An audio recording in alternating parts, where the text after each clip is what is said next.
Hello everyone. In this video we will see the integration of rational function by partial fraction. तो इस particular variety में होता क्या चीज़ है, पहले तो आप देखो रैशनल फंक्शन में अगर मेरे पास में रैशनल फंक्शन ऐसा है x square plus 5x plus 6, तो इस रैशनल फंक्शन को हम प्रॉपर बोलेंगे, प्रॉपर रैशनल फंक्शन। अब ये प्रॉपर रैशनल फंक्शन है और अगर ऐसा कुछ हो जाए x square plus 1 upon x square plus 2x plus 3 या फिर x square plus 1 upon x plus 1 like that, तो यहाँ पर ये दोनों के दोनों इम्प्रॉपर है, ये दोनों इम्प्रॉपर है, इम्प्रॉपर रैशनल फंक्शन। तो प्रॉपर रैशनल फंक्शन कैसा होता है, तो यहाँ पर degree of numerator is less than degree of denominator, तब हम बोलेंगे कि ये जो रैशनल फंक्शन है ये प्रॉपर है, अदरवाइज इम्प्रॉपर रैशनल फंक्शन है। तो ये दोनों, एक बार प्रॉपर रैशनल फंक्शन और एक बार इम्प्रॉपर रैशनल फंक्शन, इन दोनों में, दोनों केस में हम इंटीग्रेशन कैसे करेंगे उसको आज हम इस वीडियो में देखने वाले हैं बाय पार्शियल फ्रैक्शन।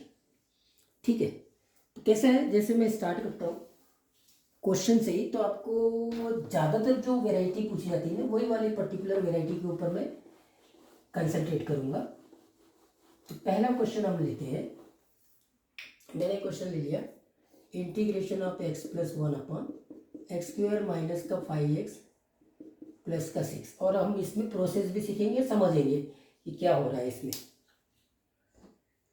ठीक, इस क्वेश्चन को देखेंगे तो यहाँ पर ये प्रॉपर तो है, प्रॉपर है, ठीक है, प्रॉपर रैशनल फंक्शन। उसके बाद एक और चीज़ देख रहे हैं कि आपका जो डिनोमिनेटर है वो फैक्टराइज हो रहा है टू लीनियर फैक्टर्स में, टू लीनियर फैक्टर्स है, two linear factor and non repeated factors also, non repeated factors. तो एक तो दो फैक्टर्स है और नॉन रिपीटेड है, तो अब इंटीग्रेशन को थोड़ी देर के लिए यहाँ पे भूल जाइए, यहाँ आ जाइए x plus 1 upon x minus 2, हम रैशनल फंक्शन में अभी है, तो इसको मैं ऐसे लिख सकता हूँ x minus 2 plus b upon x minus 3। तो जब भी यहाँ पर लीनियर फैक्टर्स है और नॉन रिपीटेड है तो इस पूरे एक्सप्रेशन को हम ऐसे लिख सकते हैं a upon x minus 2 plus b upon x minus 3।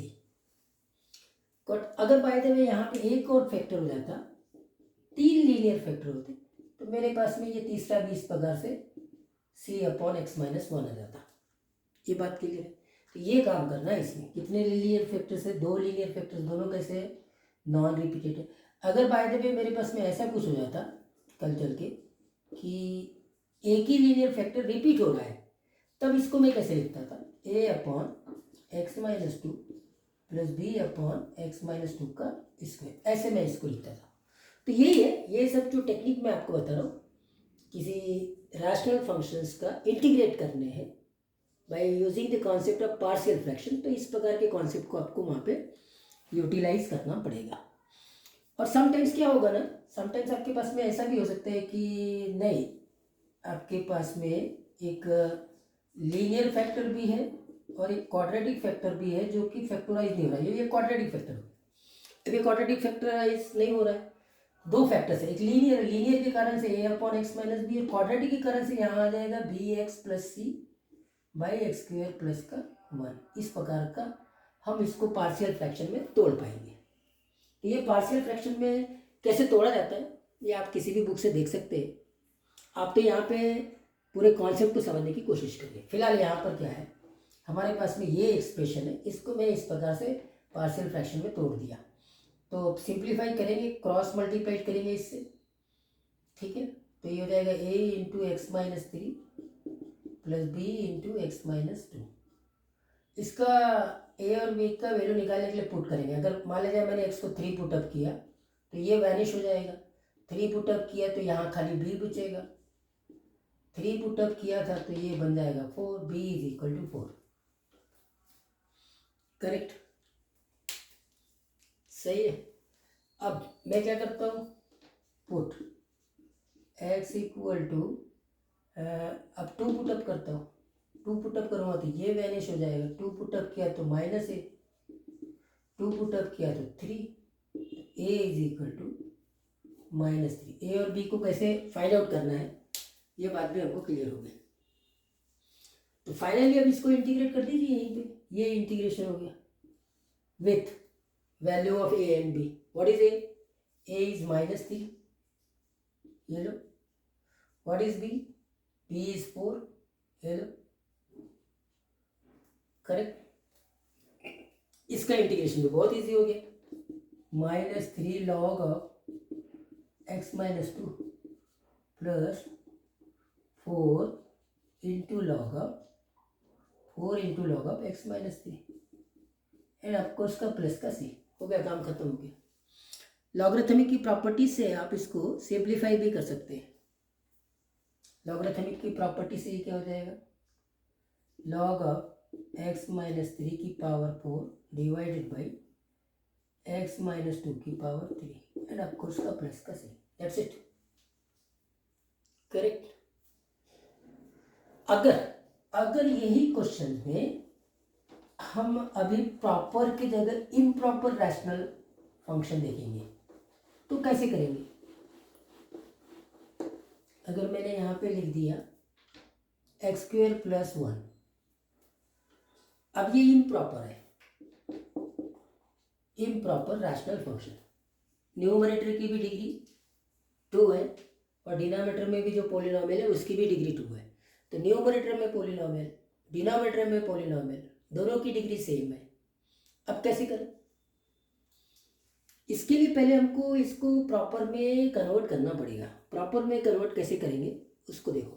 तो देखो यहाँ पे मैं x² + 1 है, मैं x² - 5x + 6 क्रिएट करता हूँ, -5x + 6। तो x² आ चुका है, +1 -5x एक्स्ट्रा आ गया तो +5x कर दो, बैलेंस हो गया। +6 है, +1 चाहिए तो -5 कर दो, हो गया बैलेंस।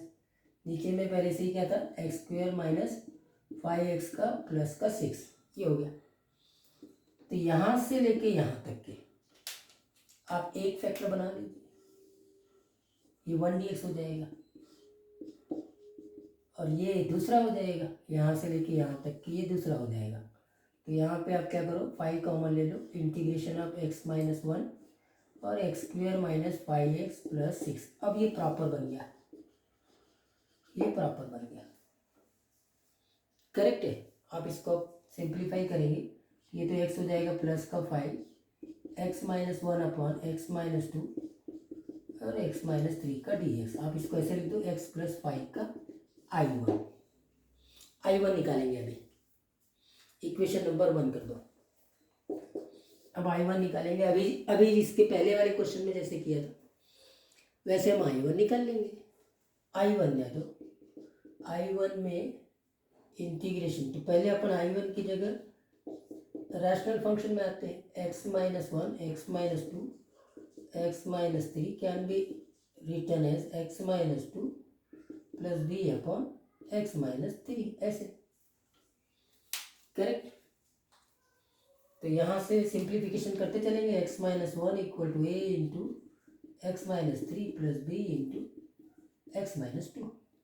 x इक्वल टू 3 रखेंगे तो ये वैनिश हो जाएगा, b माइनस के साथ में आएगा -b। हाँ ना ना ना, x को 3 रखा तो b ही आएगा, करेक्ट। b 3 रखा है ना, ये वैनिश होगा, ये b रहेगा। 3 रखा है तो b इज इक्वल टू 2, और अगर x को मैंने 2 रखा तो ये वैनिश हो जाएगा, तो a माइनस में रहेगा। x को 2 रखा है, 2 - 1 मतलब 1, मतलब a इज इक्वल टू -1। तो b भी आ गया, 2 भी आ गया। ओके, b a का वैल्यू -1 और b का वैल्यू 2, ये हो गया, करेक्ट। इंटीग्रेट कर देंगे, तो therefore integration of x - 1 upon x - 2 upon x - 3 dx equal to -1 है, 1 अपॉन x - 2 + 2 1/x-3, तो ये हो जाएगा minus log of x-2 plus 2 log of x-3। इसको रख दो I1 में। कहाँ? इक्वेशन नंबर 1 में। इक्वेशन नंबर 1 में रख दो। तो इक्वेशन नंबर 1 क्या होगा? यहाँ लिखते हैं equation 1 is equal to x plus का 5 से मल्टीप्लाइड करेंगे तो -5 लॉग ऑफ x-2 प्लस का 10 लॉग ऑफ x-3 एंड आपको प्लस का सीधा कांस्टेंट ऑफ इंटीग्रेशन वो हमेशा रहेगा ही रहेगा। करेक्ट। और आजकल ये बड़ा ट्रेंड में है कि हम तो पढ़ रहे हैं integration of algebraic function, rational function by using the concept of partial fraction. और वो क्या करता है, इसमें ट्रिग्नोमेट्री को इन्वॉल्व कर लेता है। जैसे integration of sine x upon cos x 1 plus cos x d x. तो साइन एक्स डी एक्स है ना ऊपर में, तो पुट करेंगे cos x equal to t, तो minus sine x d x d t, sine x d x minus d t, integration हो जाएगा minus d t upon cos x को टी पुटअप किया 1 प्लस टी। अब इसका partial fraction अब आ गया concept. तो इसका पार्शियल फ्रैक्शन डायरेक्टली आपको याद ही रहना चाहिए, यहाँ पे कोई झंझट नहीं, सीधा इस प्रकार से लिखो, है ना।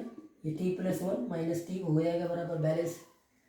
तो इंटीग्रेट कर दिए minus of log T minus of log T plus 1, minus से मल्टीप्लाइड कर दो तो log of T plus 1 minus log of T, what is T plus 1 by T, T is what 1 plus cos x by cos x plus का C. ये answer simplify भी कर सकते हो, तो log of sec x plus 1 plus का C, ये भी आंसर। तो ये आजकल नया ट्रेंड चल रहा है कि ट्रिग्नोमेट्रिक फंक्शंस इसमें इन्वॉल्व हो जाते हैं। करेक्ट। अब इसमें जो बहुत इंपॉर्टेंट वैरायटी है ना, वो कौन सी वैरायटी है उसको चेकआउट करते हैं। और ये है इसकी इंपॉर्टेंट वैरायटी कि यहाँ पे एक्स स्क्वायर दिया हुआ है। अभी हम क्या कर रहे हैं कि ये जो रैशनल फंक्शन है जो कि इम्प्रॉपर है, इसमें ही हम क्या करते हैं, नहीं इम्प्रॉपर नहीं, प्रॉपर है लेकिन एक्स स्क्वायर के साथ में है। यहाँ पे भी एक्स स्क्वायर है, यहाँ पे भी एक्स स्क्वायर है, यहाँ पे भी एक्स स्क्वायर है। तो एक्स स्क्वायर को हम रैशनल फंक्शन में टी मान के चलते हैं।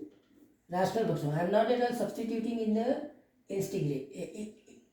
इंटीग्रेशन में सब्सटीट्यूशन नहीं कर रहा हूँ, रैशनल फंक्शन में। तो ये इस प्रकार से होगा टी प्लस 1 टी प्लस 4, इसको अपन लिख सकते हैं अपॉन टी प्लस 1 ही अपॉन टी प्लस 4। तो ये हो जाएगा t is equal to a into t plus 4 plus b into t plus 1, तो टी इज इक्वल टू -4, ये वैनिश हो जाएगा, -4 करेंगे -3 भी, मतलब b इज इक्वल टू 4/3 आ जाएगा। Correct. Put t is equal to -1, तो ये वैनिश हो जाएगा, -1 करेंगे तो 3 आ जाएगा, t इज इक्वल टू -1, तो यहाँ पे भी -1, a is equal to -1/3, b is equal to 4/3।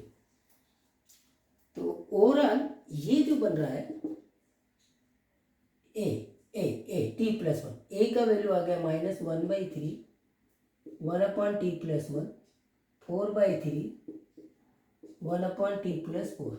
अब वापस से एक काम करो ना, टी को रख दो, यही चीज ऐसे लिखेगी x² प्लस 1 और ये x² प्लस 4। अभी तक ये जितना भी मैंने ऑपरेशन किया है वो सिर्फ अलजेब्रिक फंक्शन में किया है, इंटीग्रेशन में नहीं किया है। अब आते हैं इसीलिए इसका इंटीग्रेशन ये हो जाएगा, खत्म, बात ही खत्म हो जाती है। यहाँ आंसर लिखे, यहाँ लिख देते -1/3 tan इनवर्स ऑफ x, और यहाँ पे आएगा +4/3 1/2 भी तो आएगा यहाँ से, tan इनवर्स ऑफ x/2, ये 2 से 2 कटेगा, हो गया, एंड प्लस का c। ये आंसर आपका। इस प्रकार से हमने क्या किया, ये एक्स स्क्वायर वाला जो एक्सप्रेशन आता है ना, इसमें बहुत सारे क्वेश्चंस होते हैं, अच्छे क्वेश्चंस होते हैं।